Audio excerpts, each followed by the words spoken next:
Welcome everyone, this is DC801 Presents. I'm Sirged and I'm talking on PKI today. It's something really important that a lot of us don't understand or don't even know the basics of, so I wanted to talk about it and go over it. Realistically, PKI, the pioneers of PKI are Whitfield Diffie and Martin Hellman, along with Ron Rivest, Adi Shamir, and Leonard Adelman. We have the Diffie-Hellman key exchange and the RSA key exchange as well. They published fairly close to each other, but they're very, very important. It's all based on large prime numbers is why this works. You can have two numbers which the large one, or which one of them allows you to decrypt everything the other one sends, and the other one is only allowed to be decrypted by the other. And it's a great way to maintain this relationship. PKI is used in a lot of different environments. The big one is server authentication or SSL certs. Then we also have encryption, which is also provided by SSL certs, and cryptocurrencies. There's a few that are based on PKI implementations. Authentication and non-repudiation. Non-repudiation is a big one because it allows me to see if person A sent that to me. So if Pips really sent that to me, I'll be able to tell with using it. The funny thing is PKI or encryption in general is considered a weapon. As such, it's protected by ITAR, and so I've always felt that this is a funny implementation of it. It's 3 lines of Perl, which allows you to implement the RSA algorithm. There's also been a few companies that, because of those regulations, they can't export the digital code. So they've actually published books of the source code and then exported that out because it's under different regulation because of that. There have been also a few instances of courts mandating people to reveal their private keys, and they've printed them out on paper and returned in like 4K keys on paper. And, it's ridiculous how the government tries to control this, and this is one funny instance. This is a shirt that he actually has given open license to use. They're no longer selling the shirt, but you can make it yourself. Signing is a big part of PKI. Without signing, none of it means anything. Signing matters because I trust someone else. With signing, it allows me to say, because I trust Pips, and he signed Nemus's code, I can now trust Nemus as a result.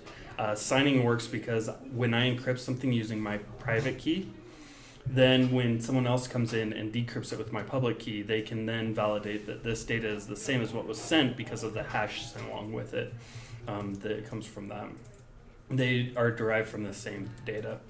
As also, because I'm the only one with my private key and I release my public key to everyone, that means everything that I encrypt and send out can be decrypted by my public key.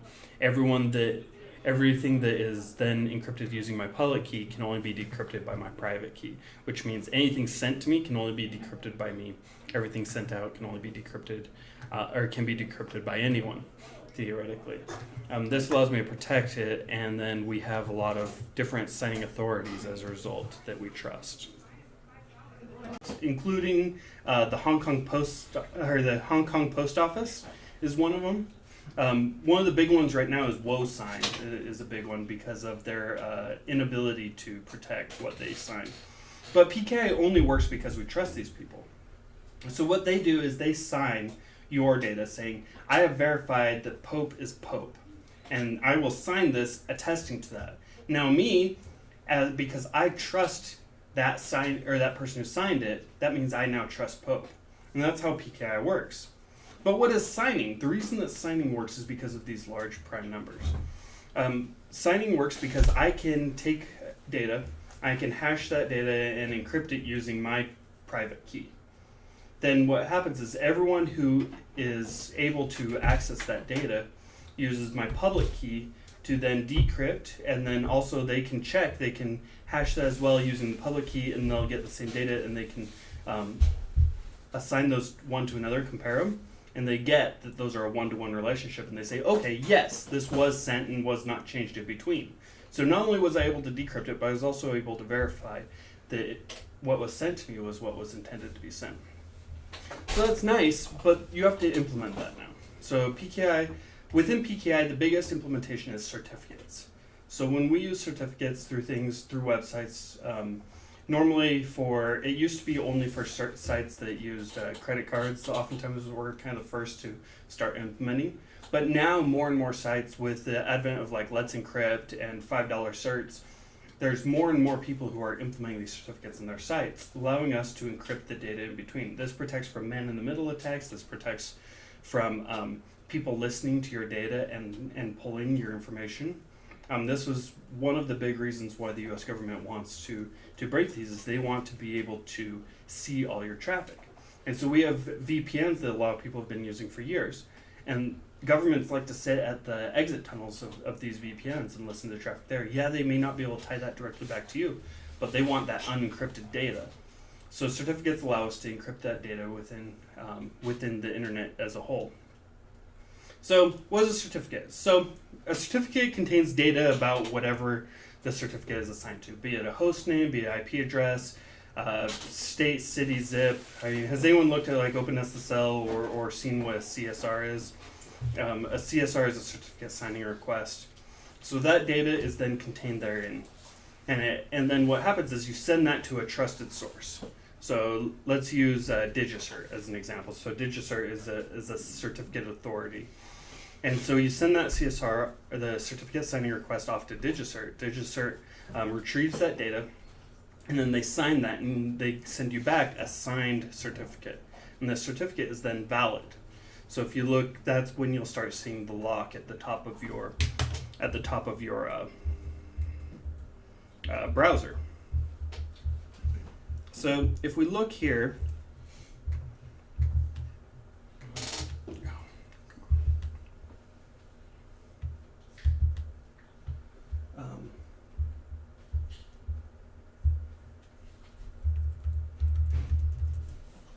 so if we look at this site, badssl.com, you can actually see what different types of signings will appear as within your browser.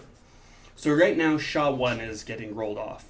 And WoSign, one of their biggest reasons that they're getting removed from a lot of browsers is because they started signing certs, or signing with an earlier date with SHA-1 signing, because a company offered them a lot of money to do it. And so if you look here, so this is what, if you have a SHA-1 signed cert that was done in 2016, this is how it will appear in your browser. It'll say this is an insecure selection. Is that Chrome only, or are they all browsers doing that? This will do it for all browsers, or for Chrome and Firefox and Edge. I don't know about IE. Well, IE's kind of dead, right? Question mark on that. They built the whole new browser. It's still the default, though, is the problem. Yeah. And so you get that tyranny of the default. So here's what a SHA-1 that's signed in 2017 will look like. It shows insecure, basically as if you have an invalid cert on here. So that's nice. I mean, that's all great, grand, and wonderful, but why does that matter to us?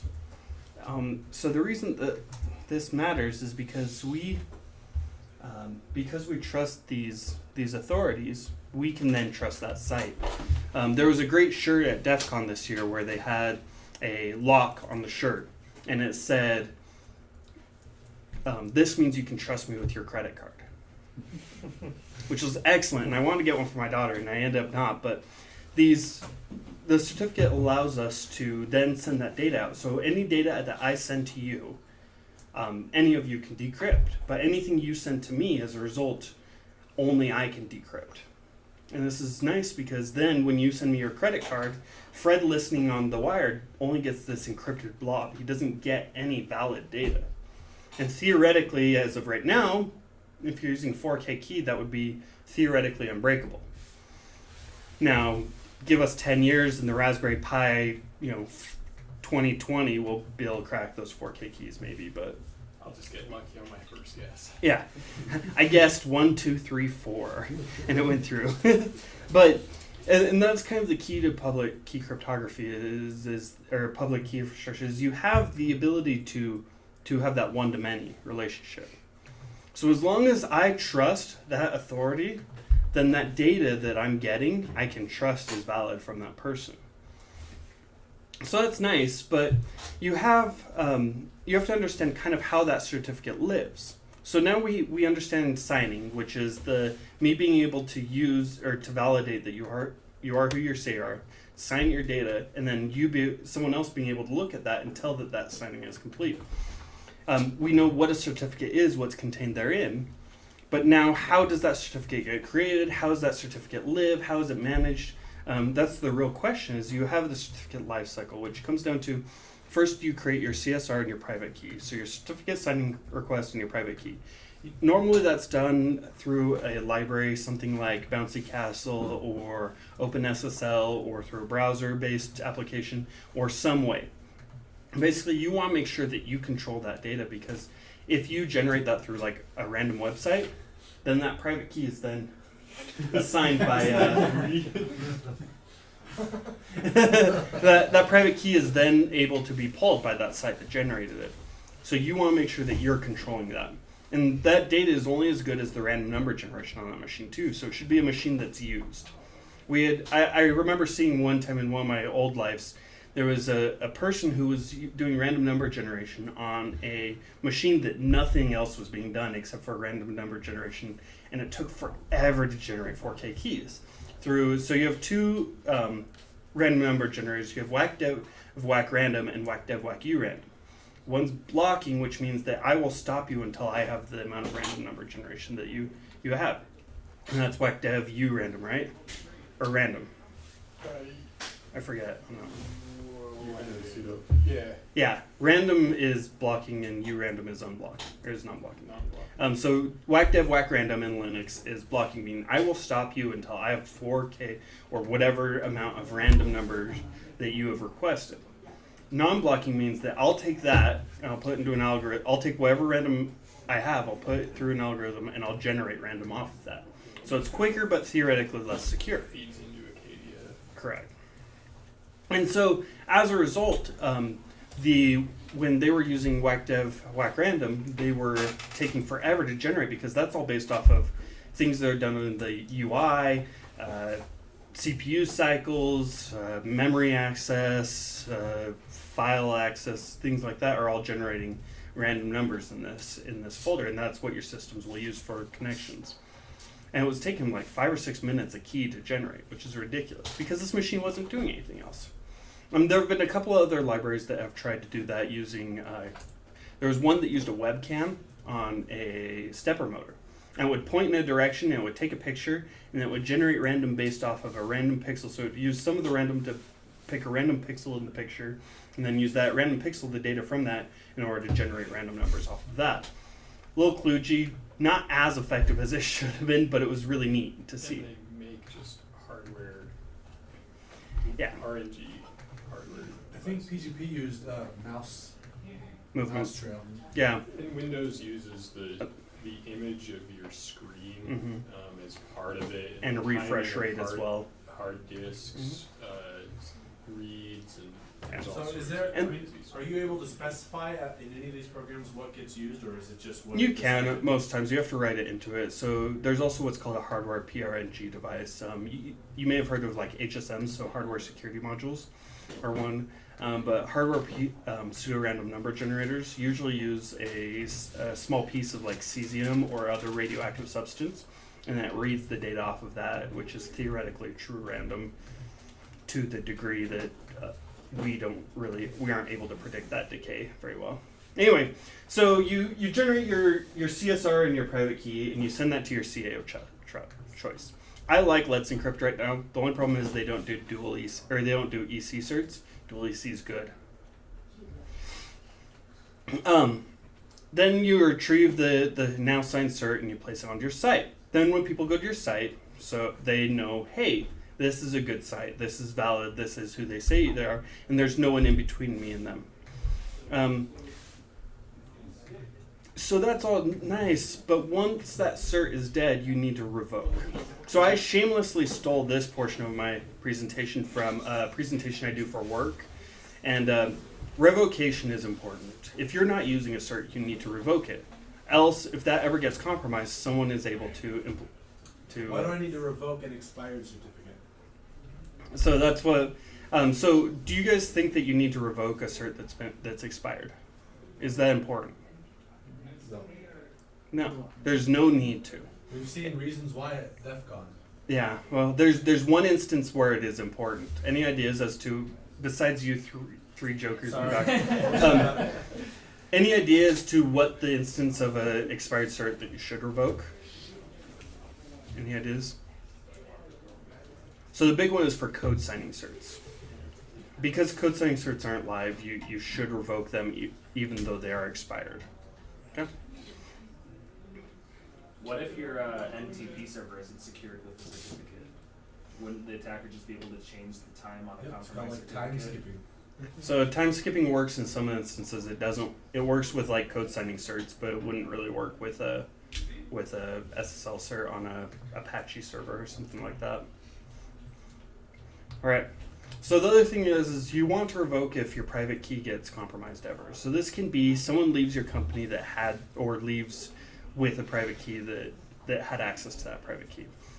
If CA actually gets compromised, we had this happen. There was that CA it was like a year ago now, that was trying to copy Let's Encrypt, and they had this wonderful feature where when you'd go in, you'd set up all your information, you'd type in what cert you want. So I want star.google.com, which I still have on my machine at home actually. And then once you went through all the settings, it would give you a final form that would say, this is all your information, is this correct? And so it would say, oh, I'm going to email admin@google.com to validate that you are who you say you are. Well, you could go in and just do HTML editing because that was all stored client side. And you could edit that email to anything you wanted. And then click submit. It would send an email off to whatever you edited that email to be. And then it would say, yep, okay, now you own google.com.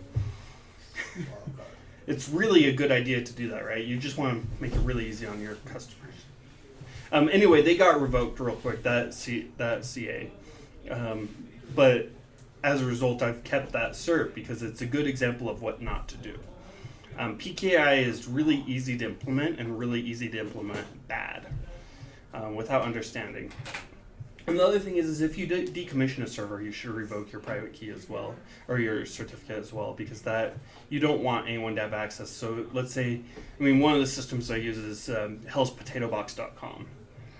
So if I have that system and I have the cert for star.hellspotatobox.com and I decommission a server that was using that, then I use that system and I throw that down, and that gets compromised. Now someone can impersonate me, even though my server is down and not using it anymore. Now someone else has access to that, so it's really important to revoke that. And again, with PKI, everyone freaks out. Wait, did you actually put public key compromise on there? Yeah. Oh, yeah. So that's another one. So public key compromise. Is that a valid reason for revoking a cert? Hold on, I need to say something. What does that mean? I visit a lot of PKI teams. Who think that's A lot important? of professional PKI people that are paid really good money. And I used to have a reason to revoke on a test. So many dumb shits picked public key compromise. And these are administrators for the biggest companies you can think of. And so it's funny because public key is what I see when you do a handshake with a server and you do your client hello and server hello, you get their public key. That's what allows this to work. And so public key compromise. Thanks. I actually forgot to. Thank you for to who picked that out. That would be Fred. Good job, Fred. Well, I don't even know what that means. I'm looking at it like, what the hell is he trying to It say? makes no sense. It's like good bullshit. And then again, as always, Marv the Great's mom is already compromised, just so everyone knows. So everyone freaks out because all the world is vulnerable. Everything is broken. Stage fright on Android. We had Heartbleed. All of these fancy words for vulnerabilities we've seen for like 10 years. So within our industry, we all have seen vulnerabilities within these, but they only become an issue when the media picks them up, unfortunately. So the great thing is vulnerabilities happen. That's great, grand, and wonderful. The reason this is important is because we need to keep updated. We need to update our software. We need to find these vulnerabilities. We need to do testing ourselves. We need to make sure that we know that these are vulnerable before anyone else does. Now I can go online and within 10 seconds I can find a Python script that exploits Heartbleed instantly. Heartbleed allowed you to pull extra data once it started being pulled, and you could pull the previous data sent, things like passwords, email addresses, small things, private keys, things that aren't that important. And then we have variations with that. So SSL is great, and then there's implementations of SSL. So we have SSL v1 through 3. These should all be disabled now. Same with TLS 1.0. 1.1 should be disabled soon, but realistically it's not. It tends to be kind of our backwards compatibility at this point. TLS 1.2 is the de facto standard right now. And the nice thing is TLS 1.3, the standard is been written now, and it actually removes RSA keys from PKI. So it will only use Diffie-Hellman. The reason this is important is because Diffie-Hellman, you have to take you have to have active participation in the handshake in order to be able to decrypt the data. RSA, that wasn't true. This is going to wreak havoc in a lot of large enterprises that use reverse proxies to decrypt it, or systems to decrypt all their traffic. But TLS 1.3 should be the standard soon. We'll probably start seeing implementations of it within the next 6 months. Do you have any idea what that's going to do? I mean, because we're talking like systems in the middle of decrypt all traffic. That's a lot of major organizations do that, such as obviously Blue Coat. The thing is, if you look at the way that TLS itself has been taken up, I suspect that we're not going to see a huge move to it until 1.2 is found to have some big vulnerability. Because TLS 1.0 was the standard for years and years and years until it was proven that it was vulnerable to a couple of different attacks. And you had 1.1 and 1.2 for a long time there, and high security stuff was using it, but everything was backwards compatible because it takes a long time for people to move over. And that's my suspicion. Yeah. And so realistically in the long term, it'll be a problem in years to come. So the software will catch up to it Eventually, but it's going to be a while. once it breaks. Yeah. It's been all theory The forever. best example of that is IPv6. Yeah. That was supposed to take over like 20 years ago. I mean, if you scan the internet, you'll still find machines running SSL v1. Thanks Still. for showing. You'll still That find helps a bit. Yeah. all sorts of stuff. And so it's not uncommon to see these, but again, as admins, we should be protecting our stuff. All right. So there's lots of libraries you can use. You can use C and C++, have OpenSL, SL, and RSA-BSafe are kind of the two de facto standards right now. RSA-BSafe less and less these days. Java, the big one is Bouncy Castle. With Python, it actually is the default SSL libraries within Python can generate X509 certificates and build them and send them off. And then there's others. I mean, there's Python or PowerShell libraries if you're into masochism. And There's the NSS, yeah. So the Mozilla puts out NSS, which is a pretty Microsoft decent. has libraries for DPAPI for Microsoft. There's some great libraries out there. Realistically, Python is the only correct answer. So.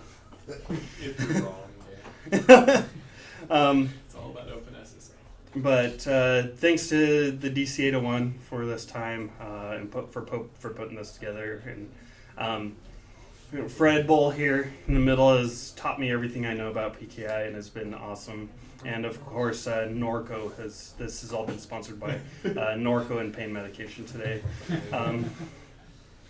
So you're welcome to reach me. On Twitter, I'm at Sirged. Email is sirged@sirged. And my site is www.sirged.com. Any questions about? Any questions? On Let's Encrypt, they will sign the elliptic curves, but they're not their automated way. Correct. And they're supposed to be getting elliptic curve intermediaries, like in say March next year. They're expecting it to come out. So. Correct. Which is awesome. Yeah. EC certs are the way to go if you can, but a lot of systems will ignore them right now. This bad SSL is really, I closed it. Really neat. It shows you how those look in your system as well.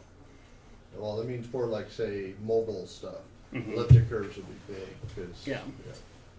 Yeah, and that's why TLS 1.3 is such a big deal too. Is for things like that. Anyway, any other questions? Did that publish 1.3? Because I know it was draft. I think it's still draft, Yeah. but they're talking publish within 6 months. Oh, It's been draft forever. They started the draft in like August last year. I think is when 1.3 started being put together, or when they'd actually like finalize the initial configuration of it. But anyway, you had a question? No. Okay. Well, one I thing. do, but Yeah, right. Well, ask it. Yeah. how would setting up a client certificate authentication for a bunch of different systems play into this? Would you have to come your own CA, or what would you? So they have a couple of different options for that. OpenSSL actually has a CA implementation that you can do yourself. And so if you trust yourself, so like within your own internal network, a lot of companies use like Microsoft CAs for this as well. And so what happens is you sign yourself and then you put that as a trusted CA in your environment. Once you've done that, now your system's talking A to B, B to C, C to D, and D to A, all know that those systems are valid because I trust this signing. At that point, they're realistically considered what would be called a self-signed cert, means that I trust myself, which is great, but that doesn't mean PIBs trust me. If you have external entities, that's when you have to use Yeah. an external CA. But if you're Essentially, doing you become the CA.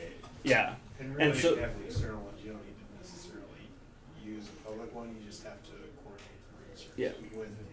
but if you have internal systems that don't have access to externally, there's no reason to pay for external certs. They're not inexpensive to do on a large scale. And so by using an internal CA like Microsoft or OpenSSL, it allows you to pay nothing, you just have to implement it yourself. And then once you've done that, then you say, I trust this CA. You make sure that each of those servers has that CA, and you can push that out using any software management. Microsoft allows you to do it with Active Directory, GPOs. And the most common internal CAs you'll see is MSCA, so Microsoft solution, and Trust. So Those are pretty much something the to two point most. out, self-signed certs are root CAs by definition. Correct. Which means if you have one on a machine, then you can decrypt all traffic. Correct. You just sign a certificate for any domain that they go to, and their device is set to trust that cert because it's a root certificate, and so Now, with the Sounds key like a pinning, bad idea. Yes. it can mitigate that. if you've been to the website before, Yeah, yeah. And that's HSTS. which is kind of the same in a way with like Yeah. DNS. But HSTS isn't quite taking off yet. Well, actually, I use public key pinning on my website, Good. but the thing is, like, you can screw that up easily, and so I think a lot of people, I know you have to have a CA that you're actively using and another trust chain, and so, like, that's just some barriers that slows your adoption. I feel like pinning is a shot in the dark at a specific use case. Yeah, it's there. It doesn't solve anything. I call it like some mitigation. Yeah, they shot at a specific target. with that. Yeah. Any other questions? Okay. What did Sir get, or what did Mark's mom help with? Well, she's just amazing as always. And I forgot that Marv was gone, so that's sad. Don't worry, I took a picture of that and sent it Good. to All him. this stuff just for him, and he's not even here. Yeah. I sent it to him so he'll Good. see it.